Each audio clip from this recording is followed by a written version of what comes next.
Be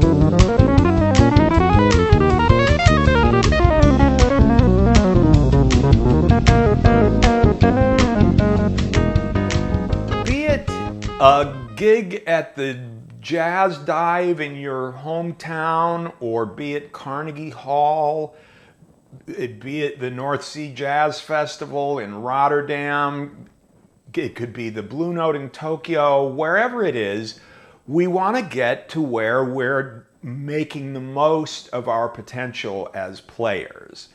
One of those kind of leads to the other, too. At this point, I have been a touring jazz musician for 40 years. Since 1986, my first tour was with Matt Guitar Murphy, and we drove like hell. We drove through 47 of the 50 states. The whole thing took about a year, and we were out for 3 months at a time.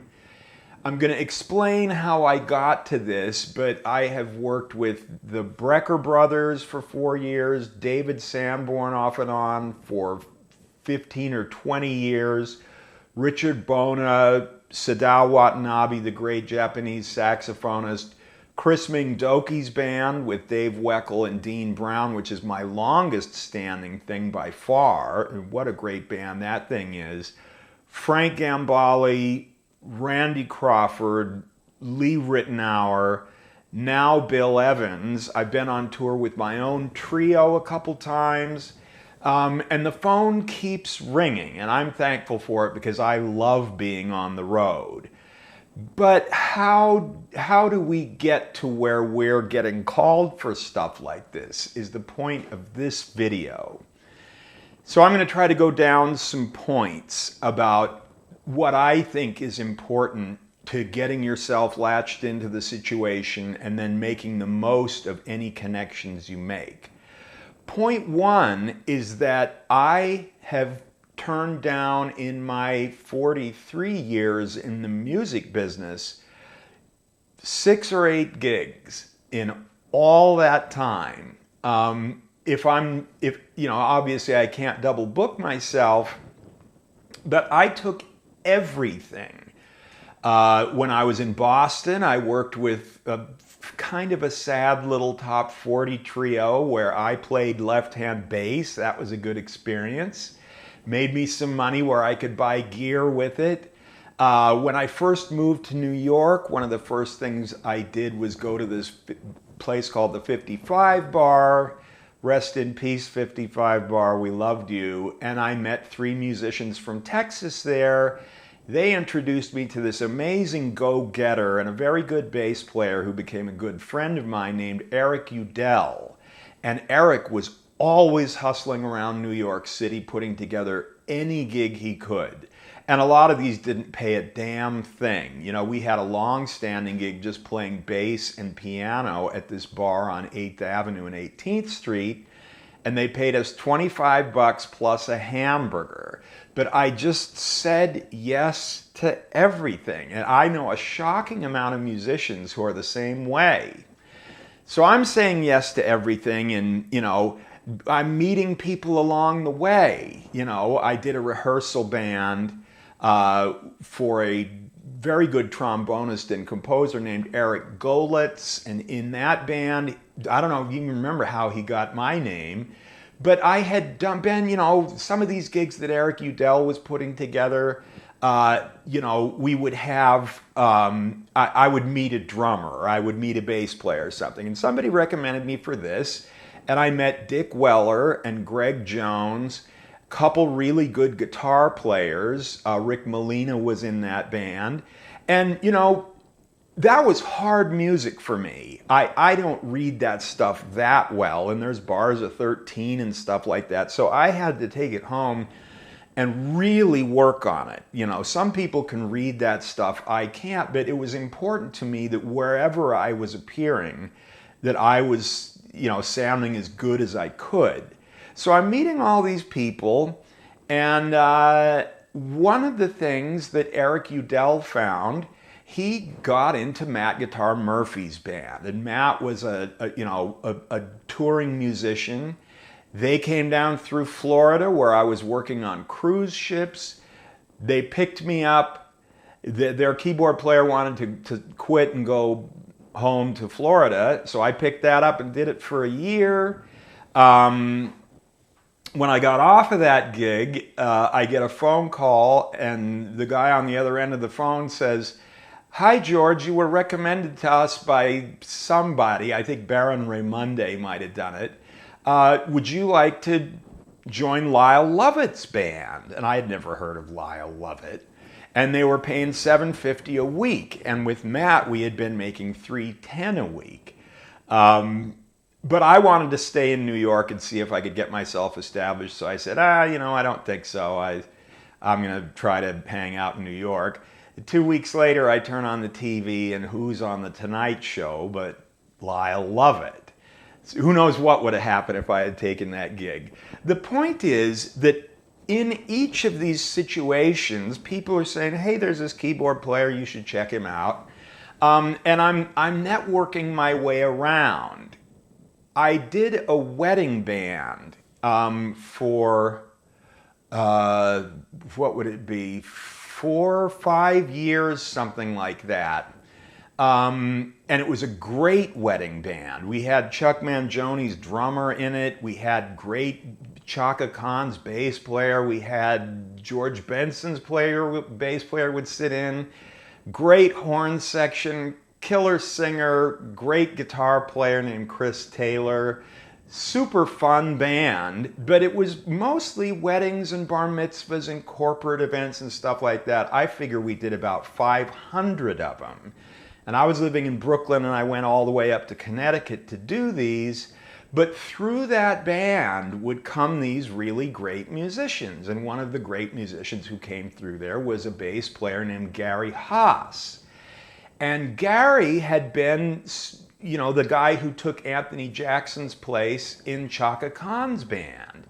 And he knew her well, and she had a record coming up. And Gary, who I had met in the wedding band, got me involved with producing a couple tracks with him for Chaka. And that was great. It was amazing. Gary was a source of all kinds of work for me. We did tracks for Celine Dion. We did tracks for NSYNC. We did tracks for Billy Porter. We did a lot of tracks for him that are great. But I met Gary in the wedding band. It was a kick-ass band. We played great. We played Tower of Power. We played Earth, Wind, and Fire. But we also played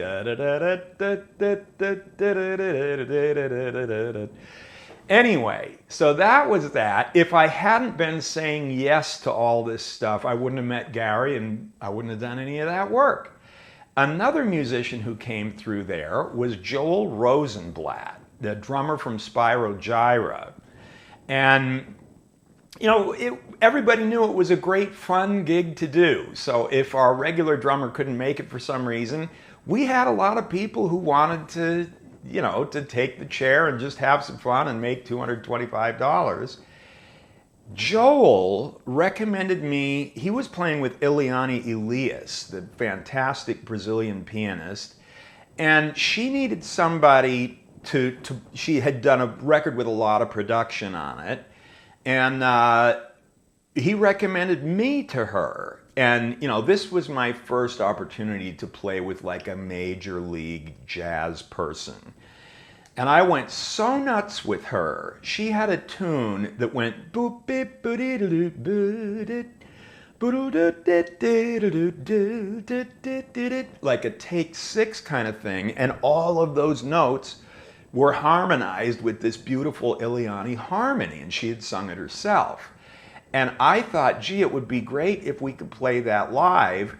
We didn't have Pro Tools or Logic or any of that, so I sang all the parts on my Tascam 80-8 reel-to-reel recorder, figured out the harmonies close enough, did a bunch of passes till I got it where it sounded pretty good, loaded it into my Yamaha TX16W sampler, cut it up so that each sound, each note of it was its own syllable, arranged them on chromatic scale on the keyboard. So if I went boop bip buddy doo bip boop buddy boop bip like this, and Iliani couldn't believe it, and we ended up doing that tune.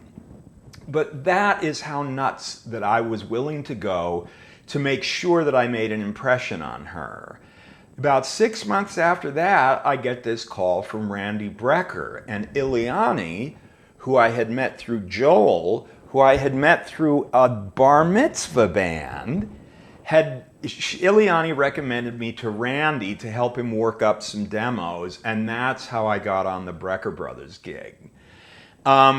All along the way, I was networking. I have a million funny stories about weird one-off gigs I did in New York City and so forth.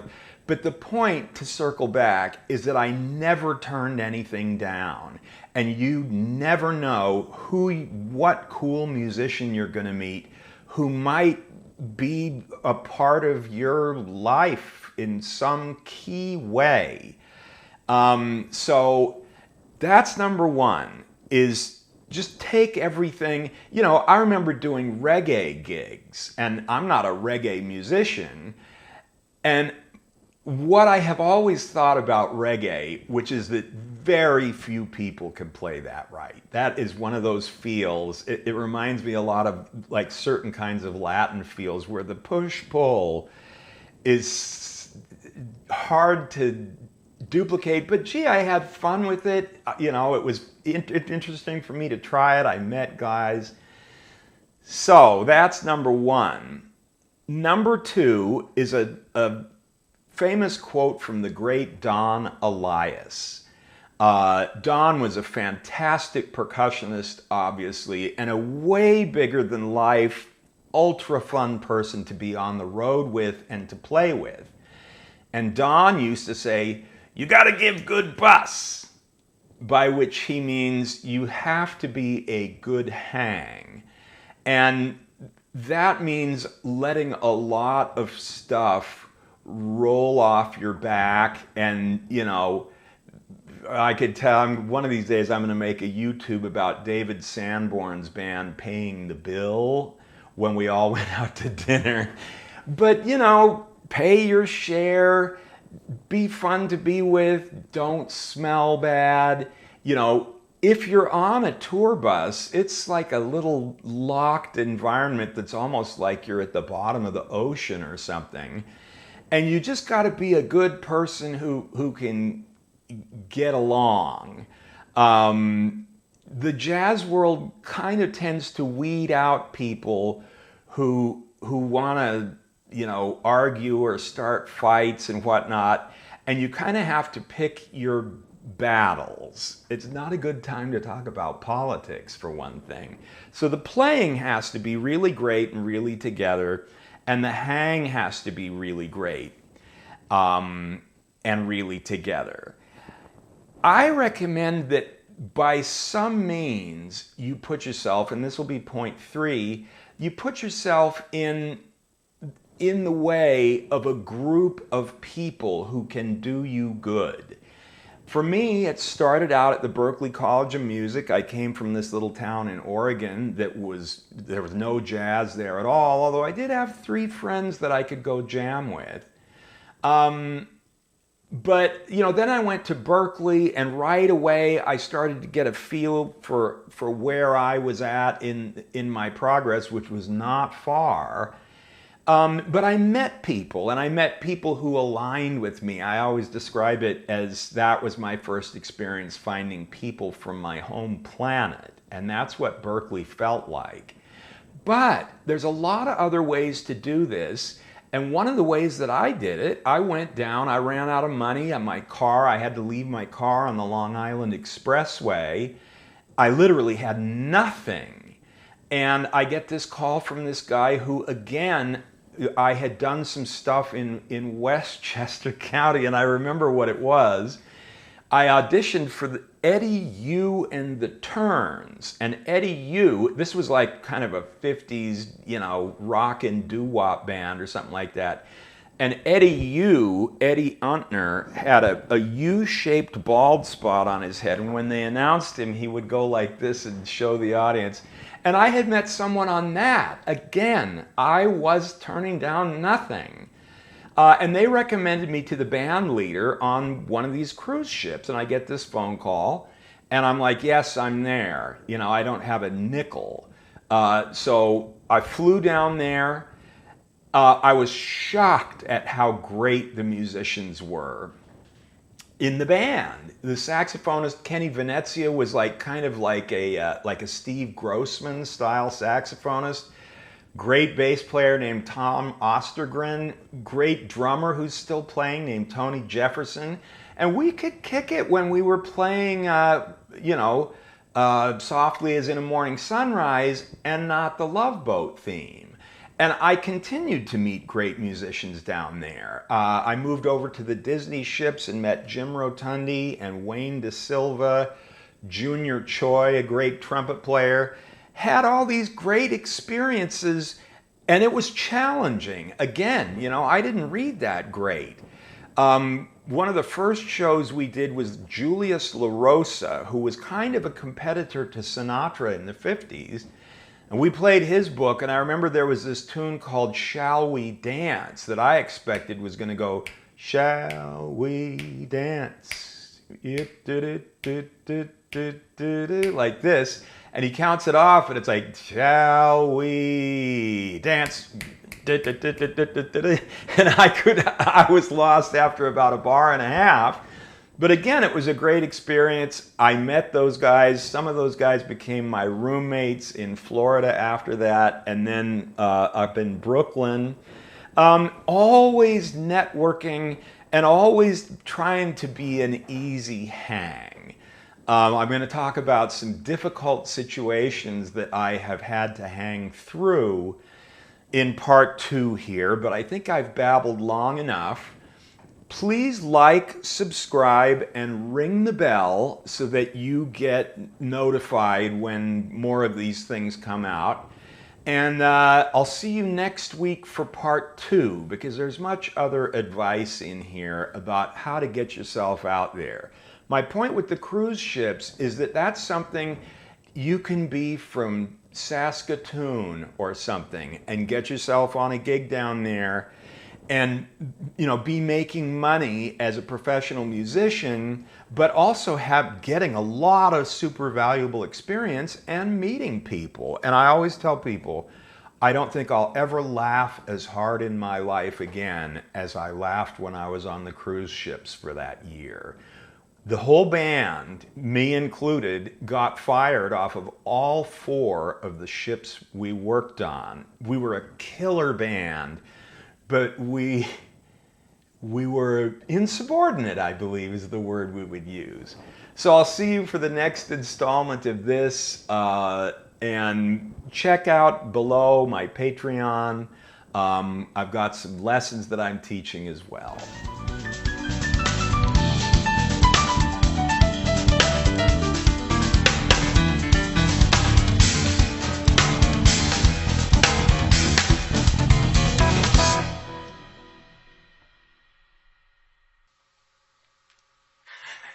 Let's play another. Yeah. That was a good one. That was a good one.